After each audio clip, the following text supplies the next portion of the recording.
സ്നേഹപൂർവ്വം ക്ഷമ സീരിയലിൻ്റെ ലേറ്റസ്റ്റ് എപ്പിസോഡിൻ്റെ റിവ്യൂയിലേക്ക് എല്ലാവർക്കും സ്വാഗതം.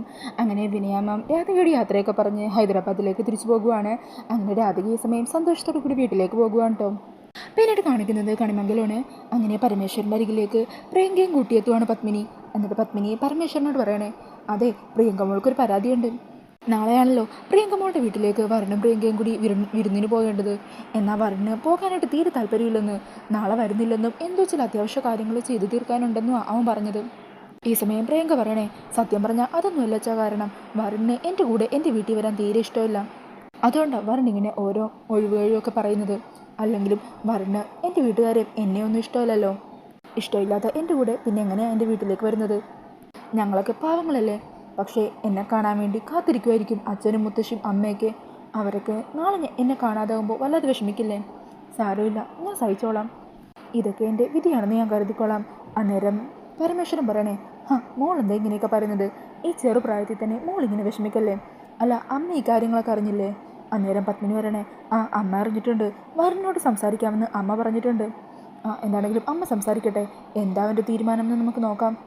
ഈ സമയത്ത് തന്നെ മുത്തശ്ശി താഴത്തേക്ക് വരുവാണ് കേട്ടോ. അങ്ങനെ മുത്തശ്ശിയെ കാണുന്നതും പരമേശ്വരൻ ചോദിക്കണേ, എന്തായമ്മേ അമ്മവനോട് വിരുന്നിന് പോകുന്ന കാര്യത്തെക്കുറിച്ച് പറഞ്ഞോ? ഞാൻ പറഞ്ഞു. എന്നിട്ട് അവനെന്താ പറഞ്ഞത്?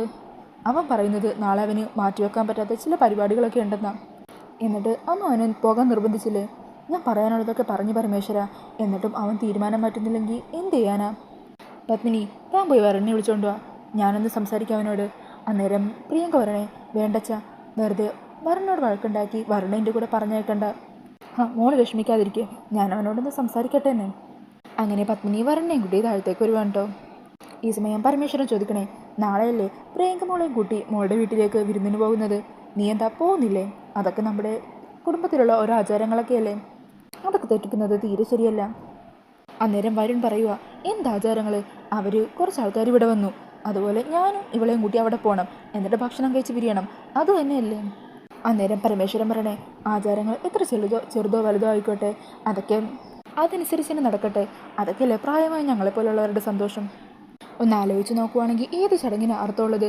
നീ കല്യാണം കഴിച്ചപ്പോൾ ഒരു കതിർമണ്ഡപവും അതിന് ചുറ്റും കുറേ ആൾക്കാരും ഉണ്ടായല്ലോ. അതിൻ്റെയൊക്കെ ആവശ്യം എന്തായിരുന്നു? നിനക്ക് ചുമ്മാ നിനക്ക് ഇഷ്ടപ്പെട്ട പെൺകുട്ടിയുടെ കഴുത്തിൽ പോയി താലി കിട്ടിയാൽ പോരായിരുന്നോ? അതുപോലെ ഉത്സവത്തിന് തടിച്ചു കൂടുന്ന ആൾക്കാരെ കണ്ടിട്ടില്ലേ? അത്തരം തടിച്ചു കൂടുന്ന ആൾക്കാർക്ക് അവിടെ നടക്കുന്ന ചടങ്ങുകളോ നടത്തുന്ന പൂജകളോ എന്തെങ്കിലും കാണാൻ പറ്റുമോ? പക്ഷെ അവർ പരസ്പരം സംസാരിച്ചും പരസ്പരം എല്ലാവരെയും കണ്ട് സന്തോഷിക്കുന്നു. അതൊക്കെ നമ്മുടെ സമൂഹത്തിൻ്റെ ഭാഗമോ? അതുപോലെ തന്നെ ബന്ധുക്കളും. അന്നേരം വരുൺ പറയണേ, അല്ലച്ചാ, ഞാൻ പറഞ്ഞില്ലേ എനിക്ക് ചില കമ്മിറ്റ്മെൻറ്റ്സ്. എടാ, സ്വന്തം ജീവിതത്തേക്കാൾ വലുതല്ല കമ്മിറ്റ്മെൻറ്റ്സ് ഒന്നും. കുറച്ചൊക്കെ ജീവിതത്തിന് വേണ്ടി മാറ്റി വെക്കണം. അല്ലാത്തവർ കുടുംബം നടത്താനോ ഒരു പെൺകുട്ടിയുടെ കഴുതി താലി കെട്ടാനോ പാടില്ല. ഇന്ന് രാത്രിയോ നാളെ രാവിലെയോ നീ ഇനി ഈ കാര്യത്തിൽ ഒരു എതിർപ്പും പറയാൻ പാടില്ല. എന്താ മനസ്സിലായോ? അന്നേരം വരുൺ പറയണേ, ശരി, ഞാൻ പൊക്കോളാം. അത് കേൾക്കുമ്പോൾ പരമേശ്വരൻ പറയണേ, അങ്ങനെ നീ വലിയ ത്യാഗം ചെയ്യുന്നത് പോലെ ഒന്നും പോകണ്ട. സന്തോഷത്തോടെ പോയി സന്തോഷത്തോടെ തന്നെ തിരിച്ചു വരണം. എന്താ മനസ്സിലായോ നിനക്ക്? മനസ്സിലായി. അങ്ങനെ പറഞ്ഞ വരൻ അവിടെ നിന്ന് പോകുകയാണ് കേട്ടോ. ഇത് കേൾക്കുമ്പോൾ പ്രിയങ്കയ്ക്ക് സന്തോഷമാണേ. പ്രിയങ്ക പറയണേ, താങ്ക് യു അച്ഛാ, എനിക്ക് ഒത്തിരി സന്തോഷമായി. അങ്ങനെ പറഞ്ഞ് പ്രിയങ്ക അകത്തേക്ക് പോകുക. ഈ സമയം പത്മിനി പറയണേ, അച്ഛൻ പറഞ്ഞപ്പോൾ തന്നെ വരൻ അനുസരിച്ച് കളഞ്ഞല്ലോ, ഇതുപോലെ ഇടക്കിടക്ക് അവനൊന്ന് വിളിച്ചെടുത്ത് ഉപദേശിച്ചൂടെ? അന്നേരം പരമേശ്വരൻ പറയണേ, മുതിർന്നവർ പറയുന്നത് കുട്ടികളെ അനുസരിക്കും, പക്ഷെ എല്ലാ കാര്യത്തിലും അവർക്ക് ഓരോ റെസ്ട്രിക്ഷൻസ് ഒക്കെ വെച്ച് കഴിഞ്ഞാൽ ഉണ്ടല്ലോ, അവർക്ക് നമ്മളോടൊരു ദേഷ്യം തോന്നും. അതുകൊണ്ട് പറയേണ്ട കാര്യങ്ങൾ മാത്രം ഞാൻ പറയൂ. എനിക്കെൻ്റെ മകൻ്റെ വെറുപ്പ് സമ്പാദിക്കാൻ ഇപ്പം താല്പര്യമില്ല. പിന്നീട് കാണിക്കുന്നത് രാധികയുടെ വീടാണ് കേട്ടോ. അവിടെ നേരെ ഉരുട്ടിയിട്ടും രാധിക എത്തിയിട്ടില്ല. അങ്ങനെ ദേവനും യശോദയൊക്കെ രാധിക വരുന്നതും കാത്ത് പുറത്തേക്ക് ഇങ്ങനെ നോക്കി നിൽക്കുക. ഈ സമയം മുത്തശ്ശിയാണെങ്കിൽ ഓരോന്ന് പറയാൻ തുടങ്ങുക. കണ്ടില്ലേ, സിനിമാക്കാരുടെ കൂടെ തുള്ളി നടക്കാൻ വിട്ടല്ലോ, ഇപ്പോൾ കണ്ടില്ലേ നേരെ ഇത്രയും വൈകിട്ടും അവൾ വീട്ടിൽ തിരിച്ചെത്തിയോ? എവിടെയൊക്കെ പോയി ഊര് തണ്ടിയിട്ടാണോ ഇനി വരുന്നത്? അല്ലെങ്കിലും നിങ്ങളെ പറഞ്ഞാൽ മതിയല്ലോ, അവൾ ഇങ്ങനെ കയറൂട്ടി വിട്ടിരിക്കുകയല്ലേ, ഇനി എന്തൊക്കെ പ്രശ്നം ഉണ്ടാക്കിയിട്ടാണ് ഇങ്ങോട്ട് വലിഞ്ഞു കയറി വരാൻ പോകുന്നത്? അന്നേരം ദേവൻ പറഞ്ഞേ, അമ്മ എന്തിനിങ്ങനെയൊക്കെ പറയുന്നത്? അവൾ പോയത് ഉത്തരവാദിത്തമുള്ളവരുടെ കൂടെയല്ലേ? അത് കേൾക്കുമ്പോൾ അമ്മ ചോദിക്കണേ, ഉത്തരവാദിത്തമുള്ളവരോ? അതിന് നിൻ്റെ ആരാ സിനിമാക്കാരി? അവൾ കാരണം വല്ല ചീത്തപ്പേരുണ്ടായിക്കഴിഞ്ഞാൽ അത് ഈ കുടുംബത്തിനും കൂടിയാണ് നാണക്കേട്. അത് ഓർമ്മ വെച്ച രണ്ടാളും. ഈ സമയത്ത് തന്നെ രാധിക അവിടെ എത്തുവാണ് കേട്ടോ. അങ്ങനെ രാധികയെ കാണുന്നതും അച്ഛനും അമ്മക്കൊക്കെ സന്തോഷമാകുവാണ്. രാധിക അങ്ങനെ അവർക്കുള്ള സമ്മാനങ്ങളുമായിട്ട് അകത്തേക്ക് കയറി വരിക. എന്താ മോളെന്താ ഇത്രയും വൈകിയത്? അന്നേരം രാധിക പറയണേ, വിനയ മാഡം കുറച്ച് മുമ്പാണ് പോയത്, പിന്നെ അതിനുശേഷം ഈ സാധനങ്ങളൊക്കെ വാങ്ങാനൊന്ന് കടയിൽ കയറി. അല്ല എന്താ ഇതൊക്കെ? ഇത് അച്ഛനും അമ്മക്കും മുത്തശ്ശിക്കൊക്കെ കുറച്ച് ഡ്രസ്സാണ്. അതേക്കുന്ന മുത്തശ്ശി പറയണേ, ഇതവരോട് ഇരുന്ന് വാങ്ങിയതായിരിക്കും. അയ്യോ അല്ല മുത്തശ്ശി, ഇത് ഞാൻ എനിക്ക് കിട്ടിയ പ്രതിഫലത്തിൽ നിന്ന് വാങ്ങിയതാ. പ്രതിഫലവും? അതേ അച്ഛാ, ഞാൻ സ്റ്റുഡിയോയിൽ ചെന്നപ്പോഴേ അവിടെ വെച്ച് ഞാനൊരു പാട്ട് പാടി. സത്യമാണോ മോളെ? അതേ അച്ഛാ, അവിടെ പാട്ട് പാടാനായിട്ട് ശ്യാമ മേഡം വന്നിട്ടുണ്ടായിരുന്നു. മാഡത്തിൻ്റെ കൂടെ പാടേണ്ട പെൺകുട്ടിക്ക് ആ സമയത്ത് പാടാൻ പറ്റിയില്ല. അപ്പോൾ എന്നോട് പാട്ട് പാടാമെന്ന് അവർ ചോദിച്ചു. അങ്ങനെ ഞാൻ പാട്ട് പാടി. എല്ലാവരും നല്ല അഭിപ്രായമാണ് പറഞ്ഞത്. അങ്ങനെ ആ പാടിയ പാട്ടിന് പ്രതിഫലമായിട്ട് ഈ പൈസ കിട്ടിയത്. അതൊക്കെ കേട്ട് രണ്ടുപേർക്ക് സന്തോഷമാകുവാണ് കേട്ടോ. ഈ സമയം രാധ ചോദിക്കണേ, അല്ല അമ്മയെന്താ ഒന്നും പറയാത്തത്? അന്നേരം യശോദ പറയണേ, സത്യം പറയാമല്ലോ മോളെ, എനിക്കിപ്പോഴും ഇതൊന്നും അങ്ങ് വിശ്വസിക്കാൻ പറ്റിയിട്ടില്ല. ഞാനിപ്പോഴും ആ ഒരു ഞെട്ടലിൽ തന്നെ നിൽക്കുക. അല്ല മോളെ, അപ്പോൾ നീ പാടിയ പാട്ടൊക്കെ ഇനി സിനിമയിലും റേഡിയോയിലും ഒക്കെ കേൾക്കാൻ പറ്റുമോ? പറ്റുമായിരിക്കും അമ്മേ. ഡാച്ച, അച്ഛനത് വാങ്ങി. അങ്ങനെ ദേവൻ സന്തോഷത്തോടുകൂടി അത് വാങ്ങുവാണ്. ഇനി അമ്മക്ക്. അതിനുശേഷം മുത്തശ്ശിയുടെ അരികിലേക്കും സമ്മാനമായിട്ട് ചെല്ലുവാണ് കേട്ടോ. എന്നാൽ മുത്തശ്ശി വാങ്ങുന്നില്ല. ഈ സമയം ദേവൻ പറയണേ, അവൾ സന്തോഷത്തോടെ കൊണ്ടുവന്നല്ലേ, വാങ്ങമ്മേ എന്ന് പറഞ്ഞ് ദേവൻ തന്നെ രാധികയുടെ കയ്യിൽ നിന്ന് വാങ്ങി മുത്തശ്ശീൻ്റെ കയ്യിൽ കൊടുക്കുവാണ്. അങ്ങനെ മുത്തശ്ശി അത് വാങ്ങിച്ചിട്ട് അകത്തേക്ക് പോകുവാണ് കേട്ടോ. ഈ സമയം രാധിക ആ ഒരു കവർ അച്ഛനെ ഏൽപ്പിക്കുക. അച്ഛാ, ഇത് ഡ്രസ്സൊക്കെ വാങ്ങിയിട്ട് ബാക്കിയുള്ള പൈസയാണ്, ഇത് അച്ഛൻ തന്നെ വെക്കണം. അല്ല മോളെ, അത് അച്ഛനൊന്നും പറയണ്ട, ഇത് വാങ്ങിക്ക്. സത്യം പറയാമല്ലോ അച്ഛാ, എനിക്കിന്ന് ഒത്തിരി സന്തോഷമായി. ഞാൻ ഒട്ടും പ്രതീക്ഷിക്കാത്ത കാര്യങ്ങളൊക്കെ എൻ്റെ ജീവിതത്തിൽ നടക്കുന്നത്. അന്നേരം ദൈവം പറയണേ, മോളുടെ ജീവിതത്തിൽ ദൈവം കരുതി വെച്ച ഭാഗ്യം ഇതായിരിക്കും. ചിലപ്പോൾ വിധി നമ്മളെ തേടി വരുമെന്നല്ലേ പറയുന്നത്. മോളുടെ കഴിവുകൾ ലോകം ഉടൻ തന്നെ അറിയാൻ പോകുക. പലരും മോളെ കുറ്റപ്പെടുത്തുകയും തരം താഴ്ത്തുകയും ഒക്കെ ചെയ്തിട്ടുണ്ടല്ലോ. അവരെല്ലാം ഇനി മോളെ വാഴ്ത്തിപ്പാടും. എൻ്റെ കുട്ടിക്ക് നല്ലതേ വരും. അങ്ങനെ രാധികയും കുട്ടി യശോദാകത്തേക്ക് പോകുവാണ്. ഈ സമയം രാധിക കൊടുത്ത ആ കവറി നോക്കി ഒത്തിരി സന്തോഷത്തോടെ അഭിമാനത്തോടെ നിൽക്കുവാണ് ദേവൻ. പിന്നീട് കാണിക്കുന്നത് അടുത്ത ദിവസം രാവിലെ റെഡിയായിക്കൊണ്ടിരിക്കുന്ന രാധികനെയാണ്. ഈ സമയം മുത്തശ്ശി രാധികയുടെ അരികിലേക്ക് എത്തുക.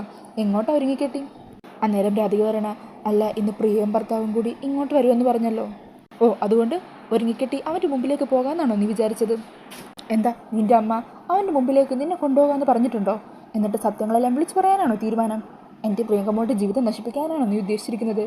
ഈ സമയത്ത് യശോദ അങ്ങോട്ടേക്ക് വരിക. എന്താ അമ്മ ഇവിടെ? യശോദ, നീ വാതിലൊന്നടച്ച്. അങ്ങനെ യശോദ വാതിലെ കിടക്കുക. എന്നിട്ട് മുത്തശ്ശി പറയണേ, അല്ല അന്ന് നീ കുഴഞ്ഞു വീണതുപോലെ ദേവൻ്റെ മുമ്പിൽ നിൻ്റെ കൂട്ടുകാരിക്ക് നടന്ന പോലെ ഒരു കഥ പറഞ്ഞല്ലോ. ഇന്നപ്പോൾ യഥാർത്ഥത്തിൽ നടന്ന കാര്യങ്ങളെല്ലാം ദേവനെയും ആ വരുണിനെയൊക്കെ അറിയിക്കാനാണോ തീരുമാനം? വരുണിൻ്റെ മുമ്പിലേക്ക് ഇവളെ കെട്ടിയൊരുങ്ങി നിർത്താനാണോ നിൻ്റെ തീരുമാനം? ഇവളെ കണ്ട് അവനെങ്ങാനും തിരിച്ചറിഞ്ഞ് സത്യങ്ങളെങ്കിലും തുറന്നു പറഞ്ഞാണ്ടല്ലോ ആദ്യം വീഴാൻ പോകുന്നത് ദേവനായിരിക്കും. അത് ഓർമ്മ വേണം നിനക്കൊക്കെ. അമ്മ എന്തൊക്കെയാണ് പറയുന്നത്? ഞാനൊരു കാര്യം പറഞ്ഞേക്കാം. പ്രിയങ്ക മോളും വരുണും കൂടി ഇവിടെ വന്ന് അവർ തിരിച്ചു പോകുന്നതുവരെ ഈ എരണം കെട്ടവൾ ഈ വീട്ടിലുണ്ടാകാൻ പാടില്ല. അതെ, നീ ഇവിടെ ഇല്ലെന്നും നിന്നെ ഞങ്ങൾ പറഞ്ഞു വിട്ടു വന്ന വരുൺ അന്ന് വന്നപ്പോൾ ഞങ്ങൾ പറഞ്ഞത്. അതുകൊണ്ട് നിന്നെ വരുൺ ഒരു കാരണവശാലും കാണാൻ പാടില്ല. അന്നേരം യശോദ ചോദിക്കണേ, അല്ല അമ്മേ, അവളിത് എവിടെ പോകാനാ? അവളും ഈ വീട്ടിൽ അംഗമല്ലേ? അന്നേരം മുത്തശ്ശി പറയണേ, അല്ലെങ്കിൽ എല്ലാ ദിവസവും ഊരി ചുറ്റാൻ പോകുമല്ലോ, പിന്നെന്താ ഇന്നായിക്കൂടാത്തത്? സിനിമാക്കാരെയോ ആരെയാണെന്ന് വെച്ചാൽ വിളിക്ക്, എന്നിട്ട് എവിടെയെങ്കിലും പോകും. അവർ വരുമ്പോൾ ഈ നാശം പിടിച്ചവൾ ഇവിടെ ഉണ്ടാകാൻ പാടില്ല. അന്നേരം യശോദ പറയണേ, ഇല്ല, ഞാനിതിന് സമ്മതിക്കില്ല. ഇവളും എൻ്റെ മോള് തന്നെയാണ്. ഇവളങ്ങനെ അകറ്റി നിർത്താൻ ഞാൻ സമ്മതിക്കില്ല. അന്നേരം മുത്തശ്ശി പറയണേ, എന്നാൽ പിന്നെ നീ കെട്ടിയൊരുക്കി അവൻ്റെ മുമ്പിൽ കൊണ്ടുപോയി നിർത്തടി. എന്നിട്ട് നിൻ്റെ മോളുടെ ജീവിതം തകർന്നത് നോക്കിക്കൊണ്ട് നിൽക്കുന്നീ. ഈ സമയം രാധിക പറയണേ, അമ്മേ അതൊന്നും വേണ്ട, ഞാൻ ഇവിടുന്ന് മാറി നിന്നോളാം. അല്ലെങ്കിൽ തന്നെ എനിക്ക് അലഞ്ഞുതിരിയ ഈ നാട്ടിൽ എന്തോരം സ്ഥലമുണ്ട്, എന്തോരം തെരുവ് നായ്ക്കളാ റോട്ടിലൂടെ മറ്റും അലഞ്ഞുതിരിഞ്ഞ് നടക്കുന്നത്. അതേക്കുന്നത് മുത്തശ്ശി പറയണേ, അല്ലെങ്കിലും സംസാരിച്ച് സിമ്പതി നേടാൻ നിന്നെ കഴിഞ്ഞിട്ടേ വേറെ ആളുള്ളൂ. അങ്ങനെ അവർ സംസാരിച്ച് നിൽക്കുമ്പോൾ തന്നെ വരുണിൻ്റെ കാറ് വരുന്ന വെച്ചേക്കുവാണ് കേട്ടോ. അങ്ങനെ ദേവനും യശോദയും മുത്തശ്ശിയും എല്ലാവരും അവരെ സ്വീകരിക്കാനായിട്ട് പുറത്തേക്ക് പോകുവാണ്. പ്രിയങ്ക അമ്മയെ കാണുന്നതും ഓടി വന്ന് കെട്ടിപ്പിടിക്കുവാണ് കേട്ടോ. അങ്ങനെ വരുണിനെയും കൂട്ടി ദേവനകത്തേക്ക് പോകുവാണ്. ഈ സമയം മുത്തശ്ശി പ്രിയങ്കയും കുട്ടി അകത്തേക്ക് വരുവാണ് കേട്ടോ. അന്നേരം രാധിക അപ്പം തന്നെ പുറത്തേക്ക് പോയി അവിടെ മറിഞ്ഞു നിൽക്കുവാണ്. ഈ സമയം ദേവൻ ചോദിക്കുക, മോനെ വീട്ടിലെല്ലാവർക്കും സുഖമല്ലേ? അവിടെ എല്ലാവർക്കും സുഖം മോനെ. ഞങ്ങളുടെ ചില ബന്ധുക്കൾക്കൊക്കെ ചിലർക്കൊന്നും കല്യാണത്തിന് വരാൻ പറ്റിയില്ല. അപ്പോൾ അവർക്ക് മോളെ ഒരുമിച്ചൊന്ന് കാണണമെന്നൊക്കെ ആഗ്രഹമുണ്ട്. അപ്പോൾ പറ്റുവാണെങ്കിൽ നിങ്ങൾ അവരുടെയൊക്കെ ഒന്ന് വീട്ടിൽ പോയിരുന്നെങ്കിൽ കൊള്ളായിരുന്നു. അന്നേരം വരുൺ പറയണേ, അതിനെന്താ പോകാം, ഇന്ന് പോകാൻ പറ്റിയില്ലെങ്കിൽ മറ്റൊരു ദിവസം വന്നിട്ടാണെങ്കിലും പോകാം. സന്തോഷം മോനെ. പ്രിയങ്ക മോനെയും കുട്ടി ഇവിടുത്തെ ചുറ്റുവട്ടമൊക്കെ ഒന്ന് കാണിച്ചു കൊടുക്കും. മോനതൊക്കെ ഒന്ന് കാണട്ടെ. അന്നേരം വരുൺ പറയണേ, അതെ, ചുറ്റുവട്ടമൊക്കെ ഒന്ന് കാണണമെന്ന് എനിക്കും ആഗ്രഹമുണ്ട്. പിന്നീട് കാണിക്കുന്നത് രാധിക വീടിൻ്റെ അവിടെ നിന്നും മാറി കുറച്ച് ദൂരെ ഒരു സ്ഥലത്ത് വന്നിങ്ങനെ നിൽക്കുവാണ്. അങ്ങനെ അവിടെ നിന്ന് വരുൺ രാധികയുടെ കയ്യിൽ മൈലാഞ്ചി അണിയിച്ചതും പിന്നെ ഹൽദി ചടങ്ങിന് നടന്ന കാര്യവും പിന്നെ രാധികയുടെ കഴുത്തിൽ താലി കെട്ടി ഇതൊക്കെ ആലോചിച്ച് നിൽക്കുവാണ് കേട്ടോ രാധിക. ഇതേസമയം വരുണും അവിടെയൊക്കെ ഒന്ന് ചുറ്റിക്കറങ്ങി കാണുവാണ്. അങ്ങനെ വരുൺ മുന്നോട്ട് നടക്കുമ്പോഴായിരിക്കും അവിടെ ഒരു ആൽമരത്തിൻ്റെ ചുവട്ടിലിരിക്കുന്ന രാധികയെ കാണുന്നത്. അത് കണ്ട് വരുൺ സന്തോഷത്തോടെ രാധികയുടെ അരികിലേക്ക് പോയിക്കൊണ്ടിരിക്കുക. അപ്പോൾ ആ ഒരു സീൻ കാണിച്ചുകൊണ്ടാണ് ഇന്നത്തെ എപ്പിസോഡ് തീരുന്നത്. ഈ ഒരു റിവ്യൂ ഇഷ്ടമായിട്ടുണ്ടെങ്കിൽ മറക്കാതെ വീഡിയോ ഒന്ന് ലൈക്ക് ചെയ്യണേ. ഇതുപോലുള്ള കൂടുതൽ റിവ്യൂസിനായിട്ട് ഈ ചാനലൊന്ന് സബ്സ്ക്രൈബ് ചെയ്ത് സപ്പോർട്ട് ചെയ്യണേ. താങ്ക്